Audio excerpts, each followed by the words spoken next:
एक tech YouTuber के पास एक रेडियो होना बहुत अजीब बात लगती है। आज के ज़माने में जब ऑनलाइन स्ट्रीमिंग चलती है, इंटरनेट का ज़माना है, लोग लाइव स्ट्रीमिंग कर रहे हैं, नेटफ्लिक्स देख रहे हैं, ऐसे वक्त में एक यूट्यूबर रेडियो क्यों रखता है? आपने देखा होगा मेरे सेट के पीछे ये रेडियो रखा रहता है। क्यों? ये कोई विंटेज रेडियो भी नहीं है, ये कोई ऐसा रेडियो भी नहीं है जिसको कलेक्ट करके रखा जाए। तो वजह क्या है? तो आज से कुछ साल पहले मैं आपको ले जाना चाहूँगा जब मैंने देखा कि कुछ लोग एक नॉर्मल रेडियो की मदद से स्पिरिट से बातें कर रहे हैं, आत्माओं से बातें कर रहे हैं। तो मैंने जानना चाहा कि ये टेक्नोलॉजी काम कैसे करती है, EVP होता क्या है, और आज मैं वही आपको बताने वाला हूँ। आज कुछ ऐसे तरीके मैं आपको बताऊँगा जिसका इस्तेमाल करके, जिस टेक्नोलॉजी का इस्तेमाल करके लोग आत्माओं से बातें करते हैं, और उन सब चीज़ की रियलिटी मैं आपके सामने रखने वाला हूँ। और इसमें मैंने काफ़ी वक्त लगाया है रिसर्च करने में। सबसे पहले आते हैं EVP पे, जिसे कहा जाता है इलेक्ट्रॉनिक वॉइस फेनोमेनन। ये बहुत पहले से चलती हुई आ रही है। इसमें क्या किया जाता है कि कोई वॉइस रिकॉर्ड की जाती है, आवाज़ कहीं की रिकॉर्ड की जाती है जिसमें बहुत डिस्टर्बेंस हो, और उसमें से फिर कुछ वर्ड्स आइडेंटिफाई किए जाते हैं, और ये माना जाता है कि वो जो भी वर्ड्स होते हैं वो आत्माएं आपसे बात करना चाहती हैं या बोलना चाहती हैं। सेम यही चीज़ एक रेडियो के साथ भी होती है। अब रेडियो के साथ अगर आप करना चाहते हैं ऐसा, तो मैं एक्सप्लेन करता हूँ आपको। पहले आपको रेडियो को थोड़ा सा समझना पड़ेगा।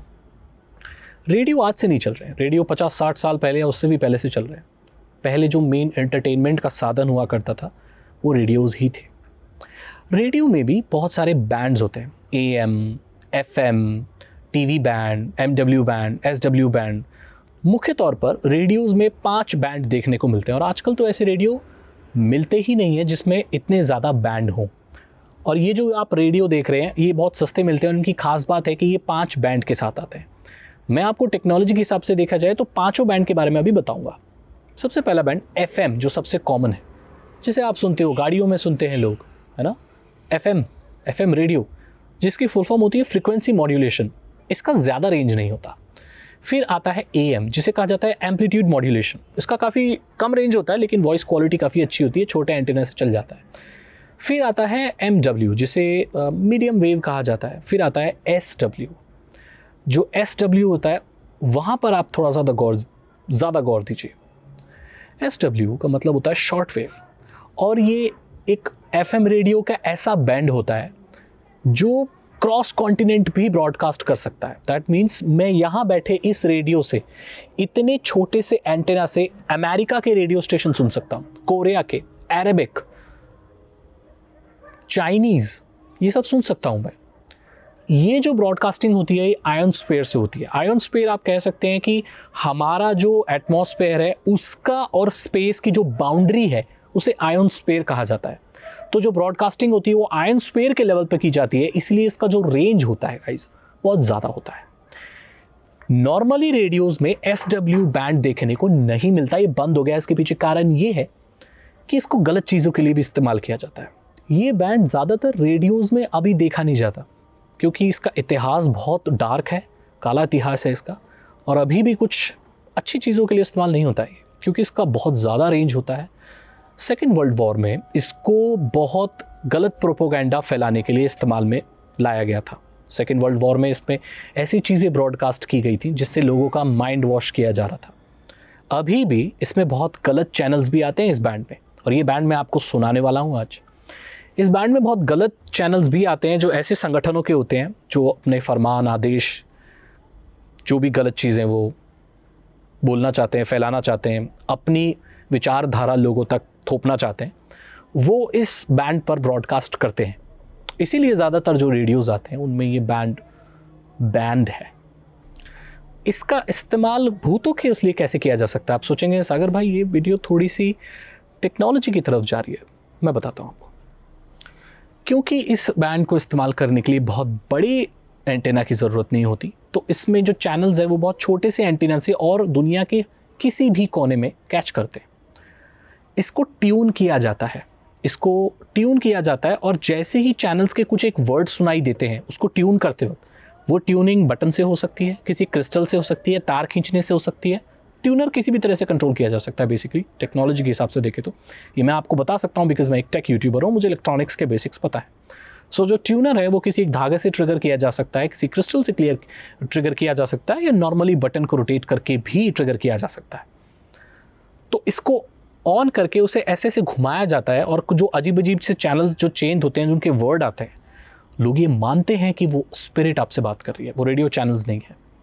इसमें कितनी सच्चाई है कितनी नहीं है मैं नहीं कह सकता, लेकिन इसको माना जाता है कि वो स्पिरिट्स वर्ड आपसे कहना चाह रही हैं। और भी आपको बहुत चीज़ें नज़र आ रही होंगी, उसके बारे में भी मैं एक्सप्लेन करूँगा, लेकिन सबसे पहले EVP की जो टेक्निक है वो हम इस्तेमाल करके देखेंगे।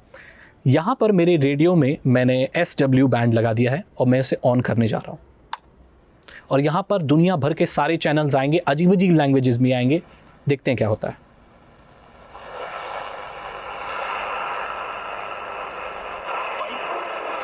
वाइट, आपको आवाज़ सुनाई दी?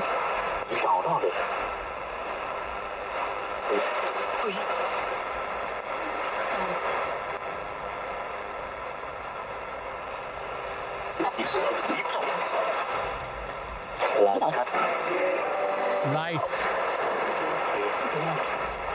Enjoy life. Enjoy light. Facilitate. Kids.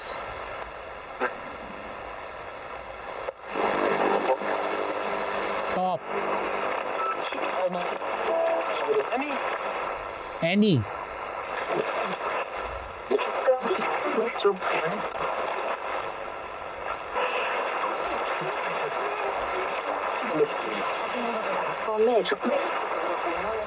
Match.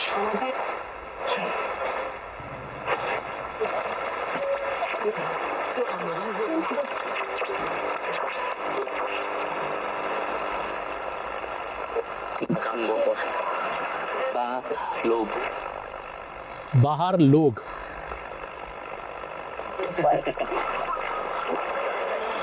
तो आपको अंदाज़ा लग गया कि किस तरह से लोग मानते हैं इस चीज़ को। मुझे नहीं लगता, लेकिन लोगों का ये भी मानना है कि चैनल्स तो हैं, लेकिन कब कौन सी आवाज़ आ रही है वो स्पिरिट डिसाइड कर रही है, मतलब स्पिरिट उसमें एक्स्ट्रा ऐड कर रही है।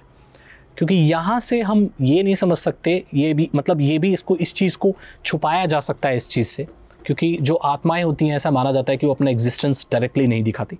सो इस चीज़ को ऐसे जस्टिफाई किया जा सकता है कि ये तो चैनल्स हैं, लेकिन मानने वाले मानते हैं कि ये स्पिरिट आपसे कुछ बोलना चाहती है। मैं नहीं मानता हूँ और इसीलिए मैं इस टेक्नोलॉजी को डिबंक कर रहा हूँ। अब मैं आपको कुछ ऐसे चैनल सुनाऊंगा जो इंडिया के नहीं है, और यहाँ पर इतने छोटे एंटेना से ये चल रहे हैं।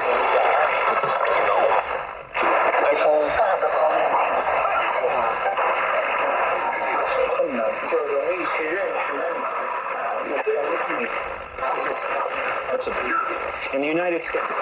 修订后的职业教育法明确推动企业。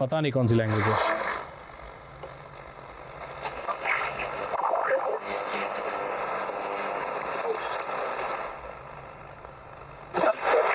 सड़क ना था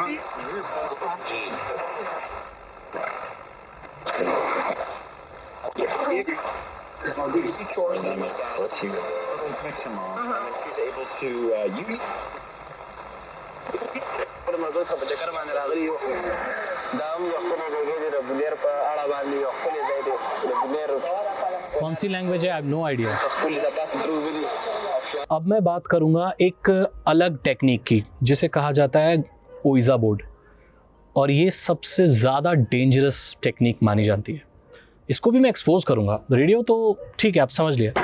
ओइजा बोर्ड क्या है? देखिए, ये एक नॉर्मल गेम हुआ करता था, लेकिन अब ऐसा माना जाता है कि जो भी इसे इस्तेमाल करता है उसके ऊपर डेमोनिक पोजेशन आ जाता है, आत्माएं पकड़ लेती हैं, बुरा होता है उसके साथ। लोग बहुत मरे भी हैं और कई लोगों ने तो इसको अपने बॉडी पर बना लिया है, आत्माएं आ जाती हैं। ये काम कैसे करता है और इसके पीछे की साइंस टेक्नोलॉजी क्या चीज़ है? यहाँ पर एक और ऐसा छोटा पीस होता है, इसे घुमाया जाता है और कोई सवाल पूछा जाता है किसी आत्मा से, और आसपास अगर कोई आत्मा होती है तो आपका हाथ कहीं एक पर्टिकुलर लेटर पे रुक जाता है। सो आपको पता चलता है कि वो कुछ बोलना चाहती है कि नहीं। इसका जो बेसिक फॉर्म होता है वो येस और नो का होता है। आप ऊपर देख रहे हैं येस एंड नो। तो आप आत्माओं से पूछ सकते हैं कि क्या ये है या नहीं। आप अपने एंसेस्टर्स से बात कर सकते हैं। अमेरिका में बहुत सारे लोग और अलग अलग देशों में लोग इसे इस्तेमाल करते हैं आत्माओं से बात करने के लिए, और वो कहते हैं कि वो करते हैं इससे बातें।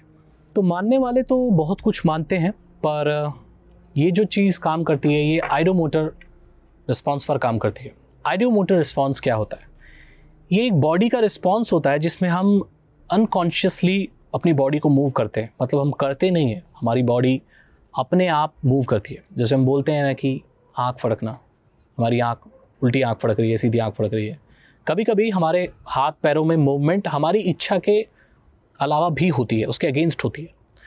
सो जो इंसान इसे यूज़ कर रहा होता है वो ऑलरेडी नर्वस होता है कहानियों की वजह से या जो भी है। तो जैसे ही वो आगे आता है तो उसे लगता है जैसे कोई फोर्स इसे रोक रही है। दरअसल वो कोई आत्मा नहीं रोक रही होती, वो उस इंसान का खुद का रिस्पॉन्स होता है। इसमें भी अलग तर्क है। इसमें मानने वाले लोग ये मानते हैं कि वो आत्माएं आपके शरीर को उस जगह पर रोक देती हैं, उस लेटर पर रोक देती हैं। क्या सच है क्या नहीं हम कह नहीं सकते, और मैं इसे इस्तेमाल करना नहीं चाहूँगा। लेकिन ये कैसे काम करता है इसका साइंटिफिक क्या मानना है, आइडियोमोटर रिस्पॉन्स। और अगर पैरानॉर्मल रिसर्चर्स की नज़र में देखें तो आत्माएं हमें रोक देती हैं किसी एक लेटर पर। तो उस तरह से ये चीज़ें काम करती है। इसको काफ़ी डेंजरस माना जाता है गाइस। मैं आपको रिकमेंड नहीं करूँगा कि ऐसी कोई भी चीज़ आप कैरी करें, रखें। ये इसलिए नहीं कि आपको भूत पकड़ लेंगे, बिकॉज आपको ये मेंटली थोड़ा डिस्टर्ब कर सकती है, बिकॉज आप डरे हुए होंगे, ऑलरेडी नर्वस होंगे। सो मैं रिकमेंड नहीं करता ऐसी चीज़ों के साथ खेलना, कुछ भी हो सकता है। आखिरी चीज़ जो मैं आपको दिखाना चाहता हूँ गाइस वो है EMF, जिसे इलेक्ट्रोमैग्नेटिक फील्ड भी कहा जाता है। ये एक मीटर होता है जो कि आसपास हमारे इलेक्ट्रोमैग्नेटिक रेडिएशन या फ्रिक्वेंसी के भारी बदलाव को दिखाता है। जैसे कि आप देख सकते हैं मेरे फ़ोन में EMF मीटर एप्लीकेशन इंस्टॉल्ड है। इसका इस्तेमाल भी आत्माओं को डिटेक्ट करने के लिए हॉन्टेड जगहों पर पैरानॉर्मल रिसर्चर्स करते हैं।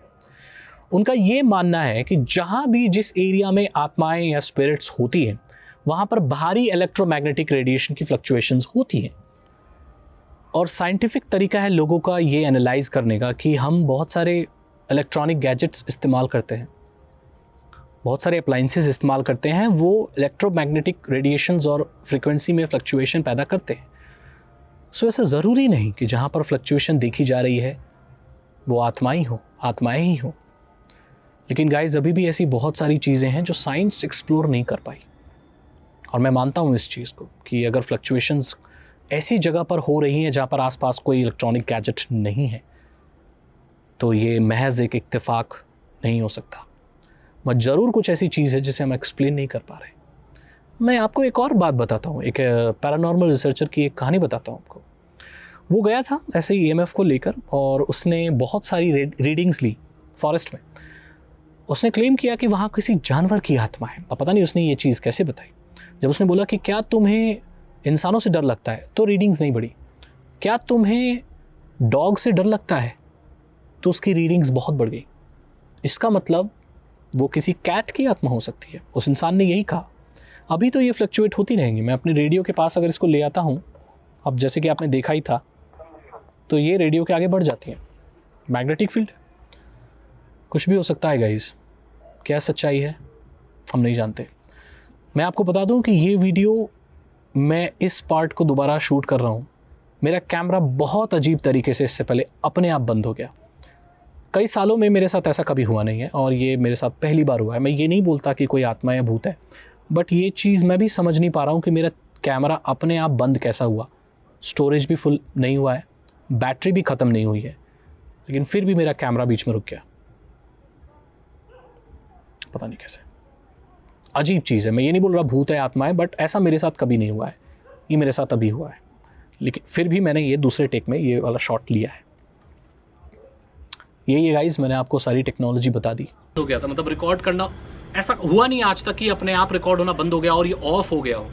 Cannon G7X Mark II use कर रहा हूँ मैं, ऐसा कभी इसके साथ होता नहीं है। मेरी वॉइस रिकॉर्डिंग चल रही थी बट कैमरा अपने आप बंद हो गया और यहाँ पर लाइट भी अजीब, मैं एक्सप्लेन नहीं कर सकता। मुझे भी यहाँ पर कुछ फील हुआ। कुछ बहुत अजीब हुआ है अभी जस्ट, लेकिन मैंने दूसरे शॉट में वीडियो शूट कर ली है और मेरी आवाज़ अभी ठीक से नहीं आ रही होगी। बहुत स्ट्रेंज है ये। मैं रात के वक्त हूँ, अभी आधी रात हो रही है